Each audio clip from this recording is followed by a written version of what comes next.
Today we're going to be talking about how to lose weight.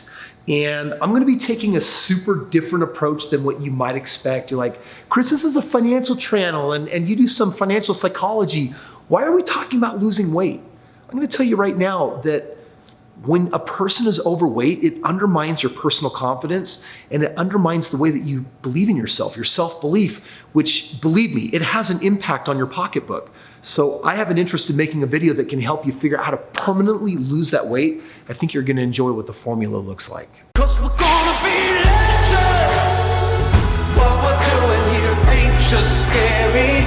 It's about to be legendary. You know, I travel around the world and I gotta tell you, America is most definitely the place on the planet that struggles with weight the most. And that doesn't mean that weight issues and obesity don't exist in other places, but the bottom line is our food is so corrupted. And it's like there's this war going on between the ultra fit and the ultra fat. Like you got some people that they are die hard on the workout and they're running and their cardio and the strength training. And then you got the other people that just aren't thinking about it. And if you're not careful, the food that we have lying around all day long, the amount of celebrations and parties, it's constant, especially if you have a sweet tooth, it's constant cake and sweets and sugar, and they're infused now with as many addictive properties as they can get away with. And at the end of the day, it means that you could be a very reasonable person, but seriously fighting the battle of the bulge. I know that I felt that way for years. I was like a 6-day-a-week gymmer, and by going to the gym all that time, it was because I was always trying to figure out how to get those 30 or 40 pounds off. And I'd tried this diet and that diet. And at the end of the day, I did something very different that changed it all for me and caused me to lose the weight. And that's what I want to share with you today, that the real solution is not going to be found in a specific meal plan, and it's not going to be found in a specific gym exercise program. Today, I'm going to share with you that losing the weight might be more psychological than you might be thinking. It turns out that the secret to really losing weight has a lot less to do with what you eat and how you work out. Those things are most definitely important, but if you can't start with the right belief system in your mind, you're really gonna struggle to lose weight. So I wanna break it down for you. I wanna share an example with you. Let's just say for a moment that you've got 50 pounds to lose, and you need someone to be there to judge you on your progress. It's probably Mr. Scale. You got a relationship with this guy, it's probably love-hate. And let's talk about the first 3 weeks of every diet. I don't care what the diet is. You do it and you're sticking with it. In the first week, what's gonna happen? You're gonna lose a bunch of weight. Let's say you lose 5 pounds. How do you feel? Dude, you feel freaking amazing. You're like, oh my gosh, it's working. Do you think you actually lost 5 pounds of fat? No, you lost water weight. Are you kidding me? You might have lost a little bit. The body doesn't really lose more than 1 or 2 pounds of fat a week, unless you're doing something extraordinarily extreme. But what do? We like the number that we see on the scale, so we get pumped up and we get excited and confidence is up. In the second week, you don't have that water weight to lose, so you only lose, let's say, 2 pounds. But how are you feeling? Freaking awesome. I had 50 to lose. I'm down 7 pounds. You're feeling awesome. But guess what almost always happens in the third week? You gain weight. Let's say that you gain a pound. Now, how are you feeling? Dude, you're feeling horrible. You're starting to doubt what went wrong. I did everything in the third week that I did in the second week, that I did in the first week. Guess what? The body's recalibrating. You've taken on some water weight or something is shifted or changed in the plan. Bottom line is you never lost the 7 pounds in the first place, because what you're doing is you're actually trusting the number on the scale. What you're doing is you're trusting the wrong thing. Let's do a different scenario though. Let's just say for a moment that you could develop an as-if belief. I'm a huge believer in that. You've seen me talk about this in videos. Let's just say that you already saw yourself with the 50 pounds lost. And let's just say that you meditated on that a couple minutes a day, feeling fantastic. By the way, how would you feel if you already lost all the weight in your mind?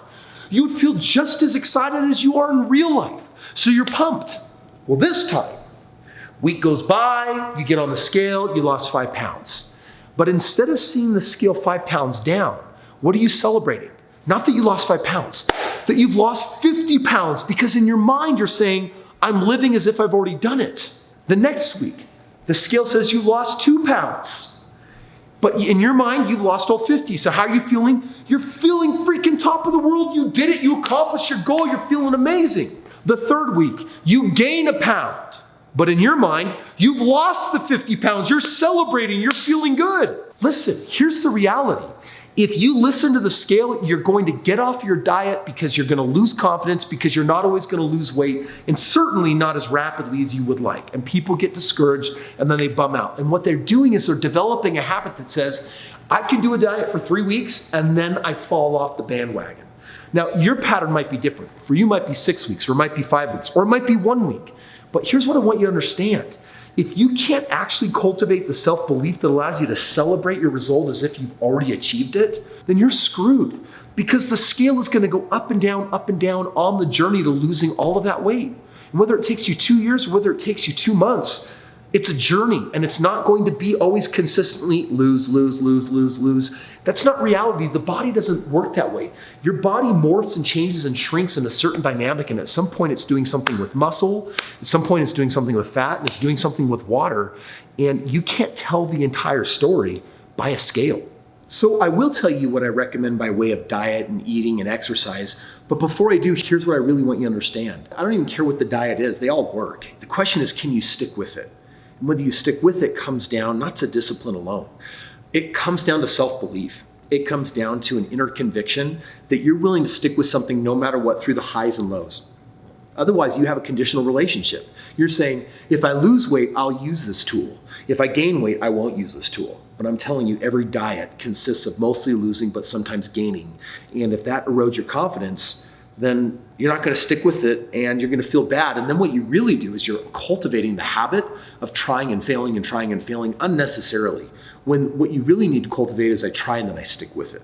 Get your beliefs right. Feel great about yourself. Love your body. Feel amazing about your body. In your mind's eye, see the image of the body that you want and celebrate it every day. And just know that every 1/10 of a pound you lose is progress. And when you gain weight, if you've been doing everything right, it's still progress, but the scale can't tell you.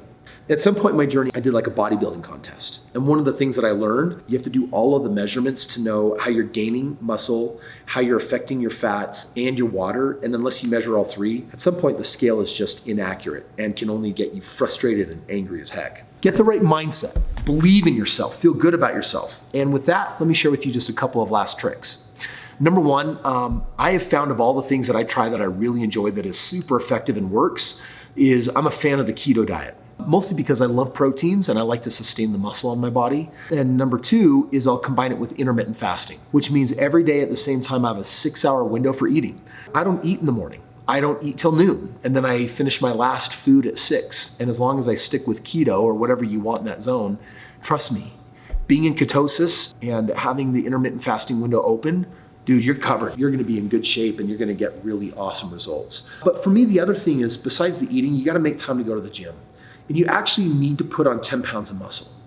Every pound of muscle that is beyond your normal level of muscle burns about 100 calories of fat. So by the way, the whole purpose is not to become a muscle head. It's to actually make it super easy to maintain your body by giving yourself the ability to eat more. If you like eating, you need more muscle. That's like bottom line.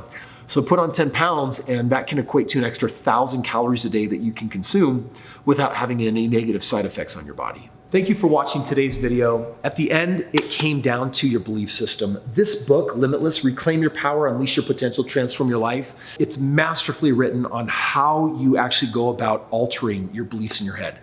And when I lost all that weight and I kept it off for now almost a decade, it's because I developed a whole new belief system around my body, my self-confidence, my relationship with food and sugar. And I've got a cheat sheet at the end of this book. I've got a section telling you the most ideal health beliefs. I've searched them all out, and if you just recite them every day for 3 weeks, pound them in here, make them a part of who you are. This book is free. All you got to do is click the link below. I'll happily send you a copy, cover the shipping, and this book is yours. I wrote it because it's, of all of the books that I've written, it's certainly the most life-changing, and I hope that it has a huge impact on not just your health and your weight. I hope it has an impact on every part of your life the way it was designed to.